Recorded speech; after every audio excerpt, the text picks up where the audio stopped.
Okay, welcome to week 4 of the senior seminar in history. Your topic for the historiographical essay was due this past Sunday. If you still have not emailed me with a topic, please do so as soon as possible. Please also see the model historiographical essay on the class Blackboard site. As you can see, it's right under weekly lessons and assignments called Model Annotated Bibliography and Historiographical Essay.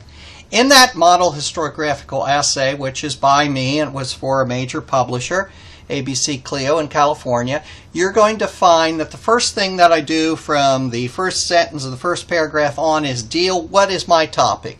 And I'm giving a basic review of the chronology, the sequence, the important turning points, etc. For my reading audience, you're going to want to do this for your reading audience as well, namely me and your historiographical essay.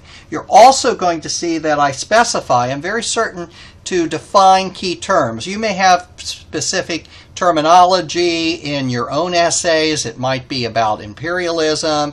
It might be about economic determinism, colonialism, any number of different terms, that vocabularies that you're going to want to define. And then you can see that I launch right into an overview of the different schools, that is the different interpretations of the historical patterns of this particular topic. And of course, including, as required, text notes and a bibliography. Now, I mentioned this before, and I cannot underscore it enough. And some of you have come back to me and said, I kind of have a problem of procrastination. And I've shared with some of you that, yes, I used to have that problem myself. But it is a problem that you can overcome.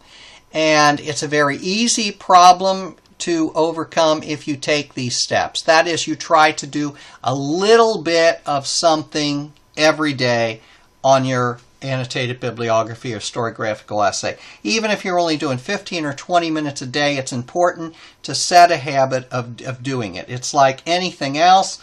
It's like diets. It's like exercise. Whatever you do in life, you have to establish a habit of doing it. And then you have to usually give yourself some motivation or incentive for doing it. Obviously, the motivation incentive for this class is to do well. But the other thing to remember is, if you're struggling with procrastination, is you kind of also have to remind yourself of the downside. If you don't kind of get control of that habit, where will it lead you? And in a class like this, it's going to be very important because this is the kind of thing, this is the kind of project that's so big. And I don't mean it to be overwhelming, but it's so big that you cannot do it. You cannot do it in 2 weeks or 3 weeks or 4 weeks' time.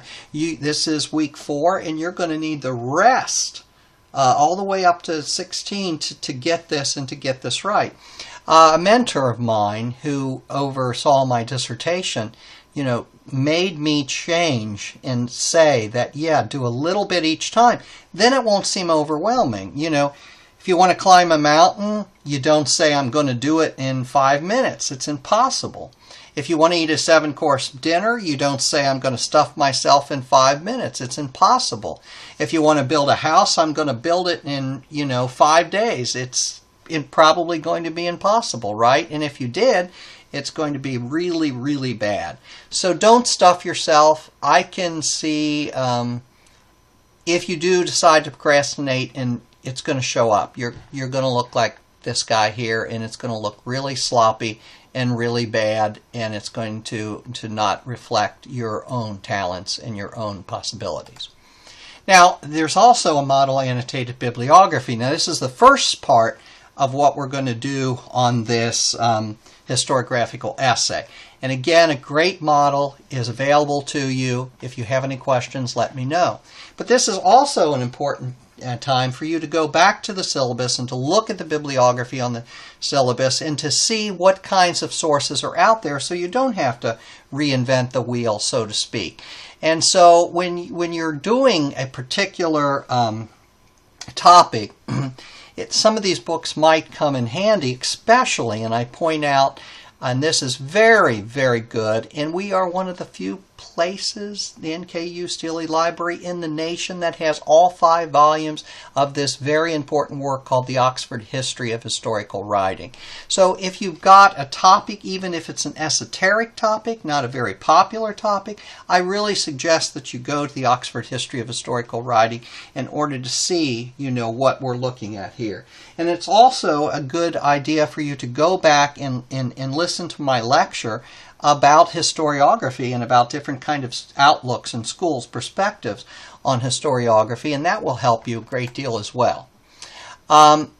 Any questions, please feel free to email or phone me. I'm always happy to help. Remember, just because we may not have things due for a few weeks, that doesn't mean that there is not plenty of stuff to do, because by week 7 your annotated bibliography is due and we're already at week 4. Thank you and have a good day.